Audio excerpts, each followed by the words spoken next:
What makes criminals in a specific historical period no longer seen as villains, but as symbols of resistance for people who lost everything due to economic collapse? And when banks fail and the law loses credibility, who truly controls America, the government, or those fast enough to escape it? The answer lies not only in people, but in a machine. The Ford Model 18 put speed, power, and escape capability into the hands of those who had nothing left to believe in except running away. It did not create criminals, but in a collapsing society, it turned criminals into transmissible images and opened one of the bloodiest chapters in American history.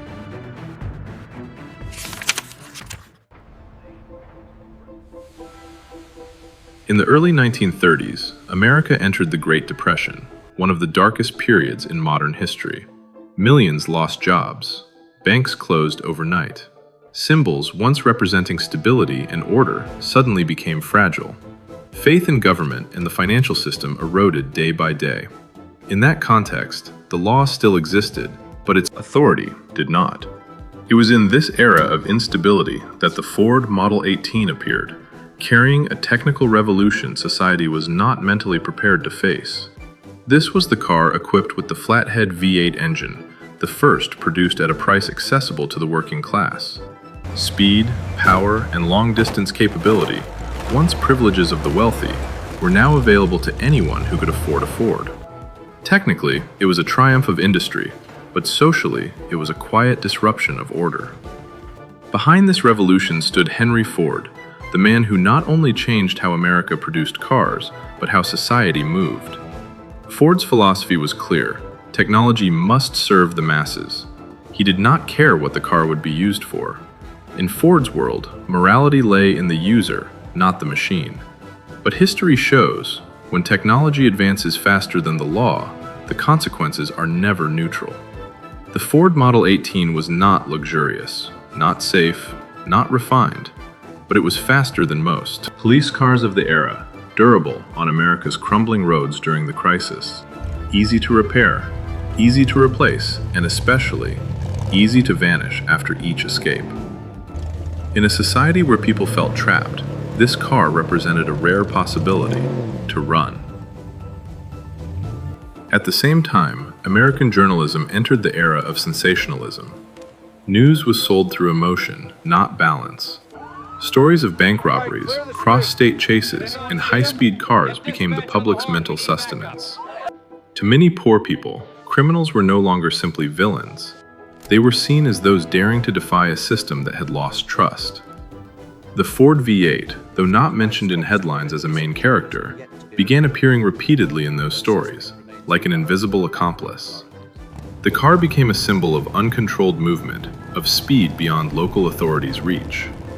Technology, in that moment, stood neither for order nor chaos. It stood only for efficiency. For the working class, the Ford Model 18 was a means of livelihood. For small businesses, a transport tool. But for a generation of youth raised in crisis, no longer believing hard work would be rewarded, the Ford V8 opened another escape, more dangerous, but faster. And in a desperate society, speed became the new morality. At this stage, names like Bonnie Parker and Clyde Barrow had not yet become legends. They were just two young people living in an America that no longer promised a clear future. But crucially, the era was ready for them, and so was the car. The Ford Model 18 V8 was not designed to become a symbol of crime, but history does not consult engineers. When the economy collapsed, trust vanished, and a fast enough machine fell into the hands of people with nothing to lose, that car was no longer just transportation. It became a historical agent. And from that moment, the Ford V8's story left the factory, left Henry Ford's original intent to enter a different path, where speed, desperation, and the romanticization of evil were about to collide in a tragedy America would never forget.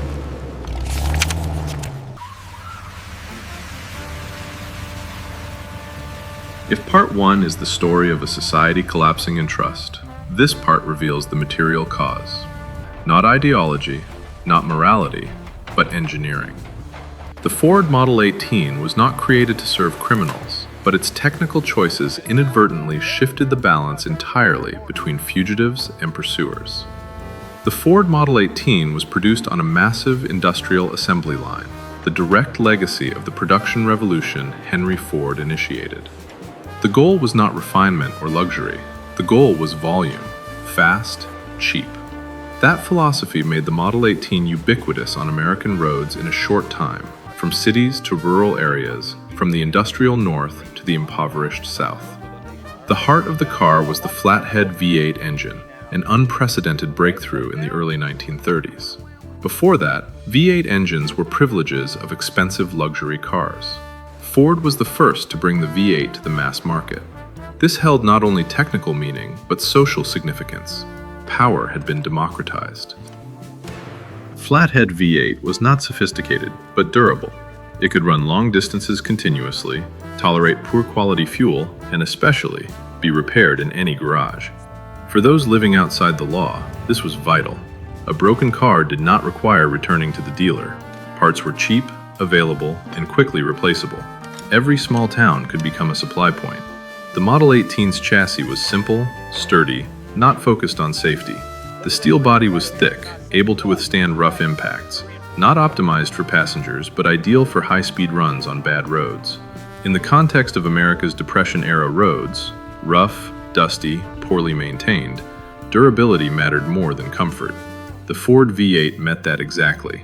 Compared to police cars of the era, the Model 18 created an alarming gap. Most law enforcement still used slower four-cylinder vehicles, heavier and less reliable over long distances.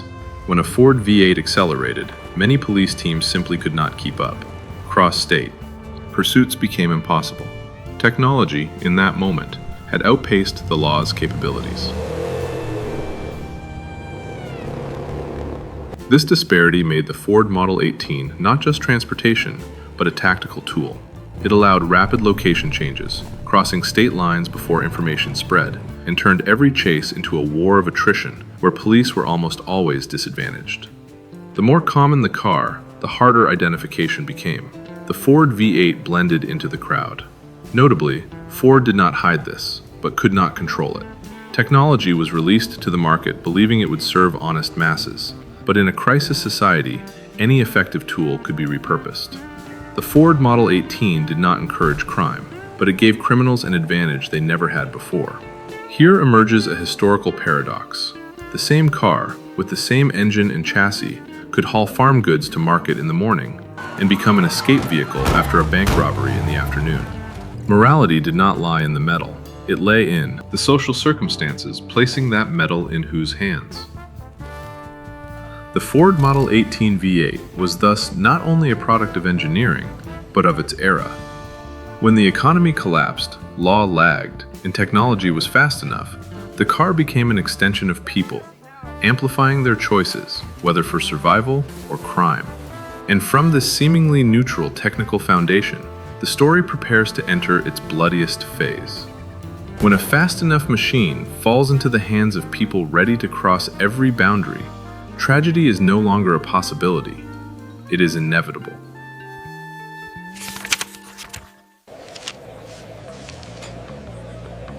During the Great Depression, America lost not only money, they lost faith. And when faith collapses, those outside the law are sometimes seen as symbols of resistance. Bonnie and Clyde appeared exactly in that moment, young, reckless, and living faster than a trapped society. Bonnie Parker and Clyde Barrow were not revolutionaries. They were criminals. But in the eyes of a segment of 1930s American public, they represented what the system no longer provided: movement. Robbing banks, hated symbols after financial crashes, made their story easy to romanticize. The press helped nurture that image, turning escapes into dramatic news with the car at the center. Their vehicle was the Ford Model 18, the machine that completely changed how criminals moved. With the Ford V8, Bonnie and Clyde could cross state lines in hours, rendering local police jurisdiction meaningless. Every engine start put the law behind them. But speed did not bring permanent freedom. On May 23, 1934, on a remote road in Louisiana, the law learned to adapt. A team of federal and state police set up an ambush. No chase, no warning, no chance to surrender.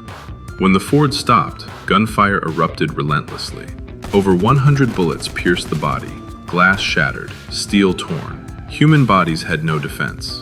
The Ford Model 18, once a symbol of escape, became a mobile crime scene of the end. The 2-year pursuit closed in seconds of silence after the shots. Afterward, the car was not destroyed. It was preserved as is, bullet holes, traces of violence, torn interior, and quickly became an exhibit. Crowds lined up to see the final consequence of a legend they had helped create. The Ford V8, from escape tool, turned into physical evidence of truth. Speed cannot defeat organized force. The incident's legacy far exceeds Bonnie and Clyde. It forced American law enforcement to change tactics, heavier armament, federal coordination, and readiness to end pursuits with overwhelming firepower. At the same time, it forced society to confront media's role, where criminals could become symbols, as long as the story was dramatic enough. The Ford Model 18 V8 carried no morality.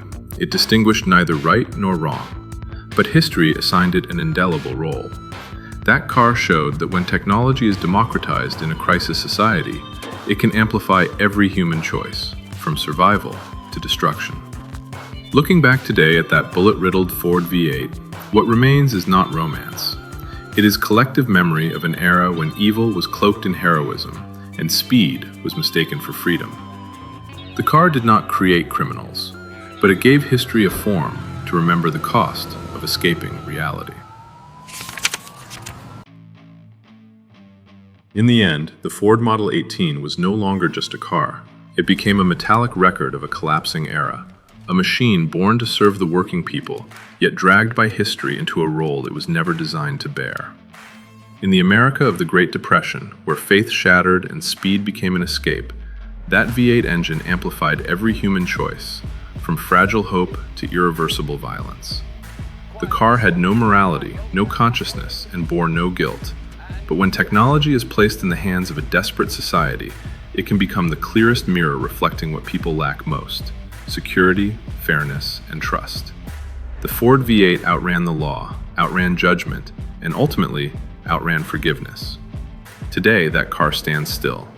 The engine no longer roars, the wheels no longer turn, but the bullet holes in its steel body remain, reminding us that history is not written by people alone, but also by the machines they create in their moments of greatest fear. And perhaps the final. The lesson of the Ford V8 lies not in speed, but in the question it leaves behind. When society collapses, will we use technology to flee or to repair what has been broken?